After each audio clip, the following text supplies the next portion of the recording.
Hey everyone, the last Shoegazer here, back with another Freaky Finds pickup video. I'm a little off schedule with making these videos ever since we went on our beach trip the other weekend. It kind of threw me off a little bit. Normally I try to do one of these every weekend to kind of do like a weekly recap. But anyway, I'll try to get back on track, but I have enough cool stuff to share with you guys today.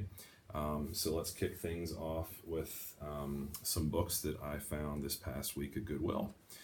This first one I did not know existed. It's the novelization of Tim Burton's first Batman film. This is one of my all-time favorites from way back in the day. I really liked how Tim Burton took Batman into a little bit like darker, like more gothic territory.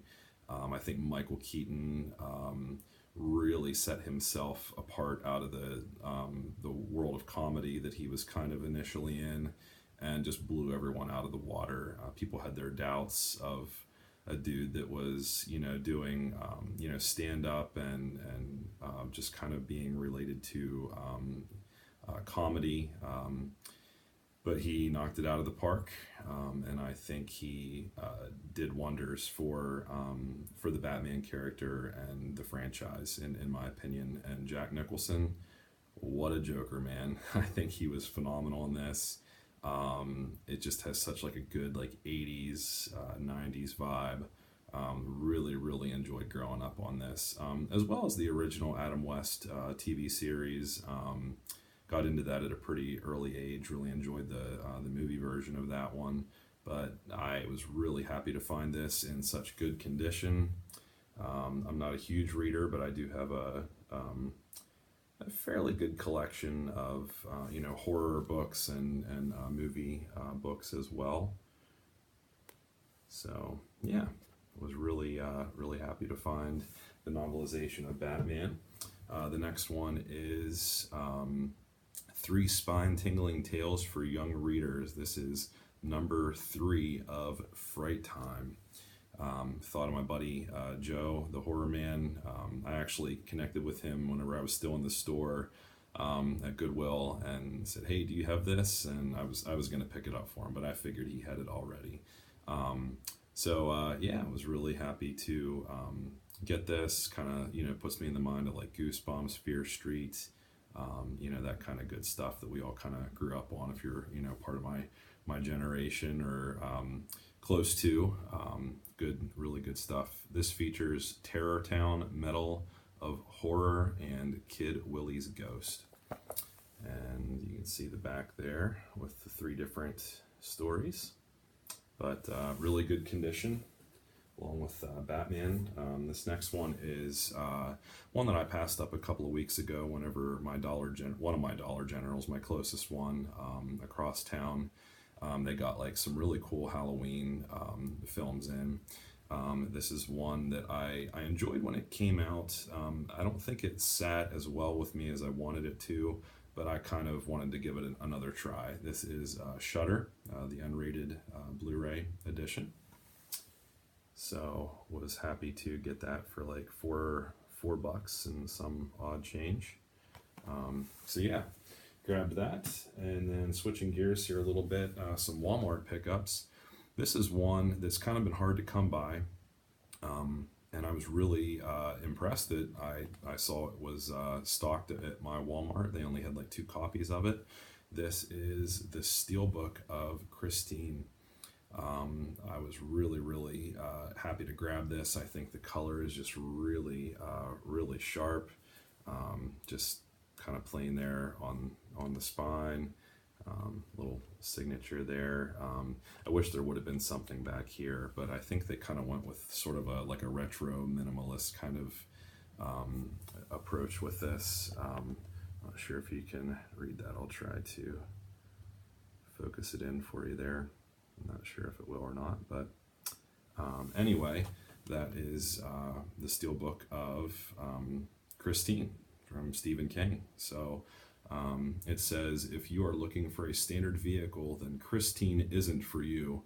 In her vibrant, hot Hot Rod Red and Cream, the wonderful new Christine that actually kills the competition, literally. So if you couldn't read that, I thought I'd just read a little bit of it for you. Was really happy about that. It does come with a digital code, and then the inside is just like a nice, warm, car color that you'd see painted on a car, red, with the cool Christine car logo there that is similar to the one on the front. So hit up your Walmart and pick up a really cool edition of a classic film from Stephen King.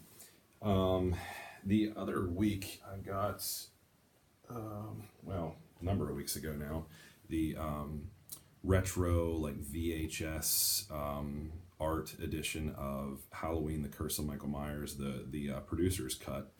My buddy Andrew Bellina, I just sent him a copy of it today, along with another surprise. We are doing a trade that I'm really excited about. He's sending some cool stuff my way from Umbrella Entertainment that I picked out. So I'm really excited about that, Andrew. So I found this a couple of weeks ago, and it's now like sold out at my Walmart. So this is my copy, and then the copy I grabbed for him was, one of the last ones, and it's no longer available. So really dig this old school retro VHS art that they went for to kind of repackage and re-release some of these classics. And I've noticed that a number of other, I'm going to try to adjust the light here, hang on, there you go.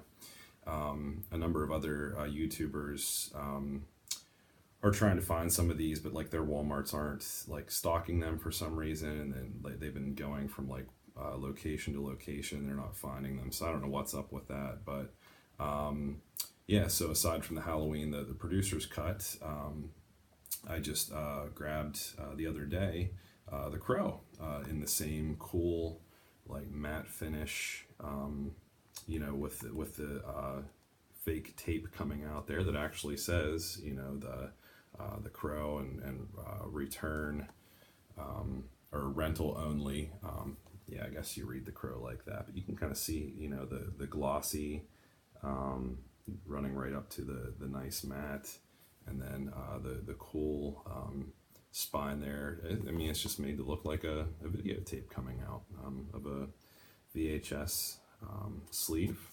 So anyway, that's The Crow. This is one that I saw for the first maybe like a year or two ago. Not sure why, because a lot of my friends like in high school really loved The Crow.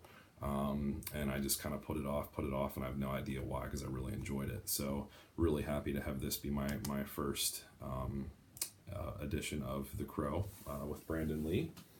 And now it's like a little bit too dark. Let's see if we can find a happy medium, guys. Gee whiz. All right, there we go, whatever. Normally I don't mess with the lighting of stuff whenever I film, but to focus in, sometimes I gotta tap the screen there if I'm showing fine print. But this next one is The Creature from the Black Lagoon, like the glow in the dark that doesn't actually glow in the dark really well. It, like a little bit, like on occasion, if you hold it to the light for a while and then like shut the lights off, you might get like maybe a minute of like a little bit of glow. But anyway, I have a couple other editions, including the Wolfman that I've picked up. They've been like re-releasing these and offering different like repackagings for like the past like 2 years or so now. But they look cool. They're kind of embossed, nice, matte black, and then the glossy there, and like the same on the back. Looks like that's in focus there for you guys if you want to pause that. But some original artwork. Looks like movie trivia, some good bonus features of a classic. And then the same with the Wolfman. It has like the nice like universal like black and white kind of retro artwork there. The disc is like a nice, it's pretty much like the same back of the sleeve there. But the disc is like a nice, like classy gold color. And then from, you know, playing off of the Black Lagoon there, kind of getting into like an ocean theme here, I guess, since, you know, coming back from the ocean recently, getting some good horror in that vein. This is a Scorpion releasing title that I've seen pop up every now and again, but I really don't hear anybody talking about it. So I finally got this from Hamilton Book for like next to nothing. It was like under $5. The Tower of Evil. Yeah, it looks like it has a really cool, like almost like 70s, early 80s kind of vibe. I'm not sure when this, well, 1972. So check out the trailer for this if you haven't seen The Tower of Evil. But yeah, looks really, really good. Looks like it has, you know, a lot of gore. I mean, it says startling, shocking, suspenseful. A night of pleasure becomes a night of terror. So looks like it has a lot of like classic like 70s horror goodness to offer. And the interior looks really cool as well. Nice disc art. Sometimes these come with like the Katrina, or what is it? Yeah, Katrina or Katerina. I always say Katrina, I think. Katerina's Nightmare Theater. Some of my other editions have like, you know, that across the top and has a picture of her somewhere, but you're just getting this artwork. And she is just pictured on the back here. Sometimes you get a reversible one to where it's just the artwork with like no image of her, but here it's just some you know, art from the film, some promotional stuff, but looks good. Leave some comments, let me know if you guys have seen that one. And I just got from Amazon a Scream Factory edition Leviathan. This I just got done watching this actually today. Really, really good. I feel like somewhere it's said, yeah, Alien Underwater. The Los Angeles Times dubbed it that. Features creature effects from Stan Winston, who worked on Aliens, which I definitely agree with this. Alien Underwater. It's pretty much that. It's awesome. The Scream Factory, you know, transfer is really, really good on Blu-ray. I'd highly, highly recommend this. Kind of has, it's a little reminiscent of like Jaws, definitely like Alien, Prometheus. You know, Leviathan is the name of a ship. I'm not going to give it away if you haven't seen it, but very epic underwater. You could tell a lot of money went into this with the machinery, very similar to Aliens. You know, the very industrial look. Only this is underwater; it's not up in space. And like I said, some elements of like Jaws kind of thrown in there, but a nice Scream Factory find with cool alternate artwork. Hopefully you can see it's a little bit dark. Sorry, my lighting's kind of all over the place, but and the disc kind of has them there at the end coming up out of the water. But yeah, if you're into like oceany kind of stuff, aliens, definitely pick up Leviathan. And then, speaking of that, along with the books I got from Goodwill this past week, I got the VHS of Leviathan with same exact artwork. Only you can see like the title is down here, and on the VHS it's up top. A little bit of like more green coloration in the VHS. This one's a little bit more cleaned up, maybe a little more clarity there, but yeah, you get a little peek at the underwater suits that are really huge and awesome. So yeah, don't have a VHS player hooked up. I have a combo TV VCR combo that I used back in the day. It's up in our attic in storage, but anyway, got that. And then last but not least, I got replacement discs for my Severin edition of The Changeling. There were just some little errors that I saw some people commenting on, and you can contact Severin through like a customer service email, and they'll send you these. So anyway, guys, thanks for watching. Have a good one.